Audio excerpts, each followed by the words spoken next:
I'm really excited to be sharing an update with you on this Series 1 E-Type, which is currently undergoing a full nut and bolt restoration with us. As you can see, it is freshly painted and it looks absolutely pristine. We are so proud of this and really very pleased. The owner's been in to see it and he's delighted as well.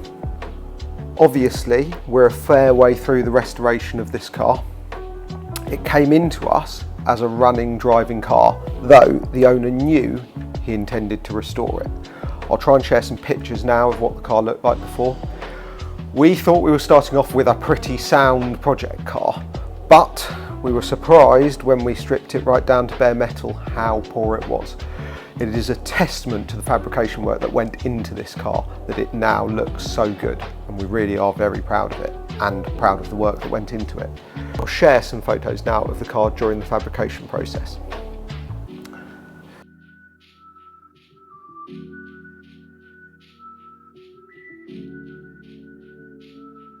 So what's next for the project? We're going to start building the body shell up. Fuel lines, brake lines, start building up the suspension. All the bright work has been trial fitted and shaped before the body went for paint. This will obviously be rechecked, but we can start fitting all the chrome work up. The engine has already been rebuilt and test run on our test rig. I think I've got some footage of it which I'll try and cut in now of it running on our test rig.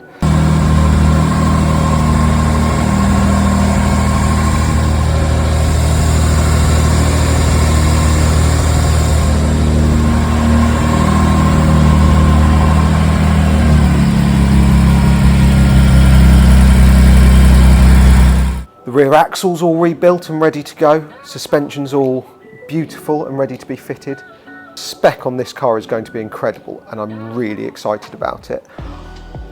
I'm hoping to share with you some more updates as we go along through the restoration.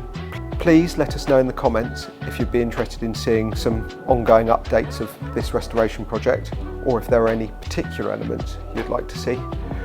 For now, all I can say is we're all super pleased with how well the car's come out so far. I think it looks stunning. I hope you agree. Please follow, like, subscribe, and we'll see you on the next one.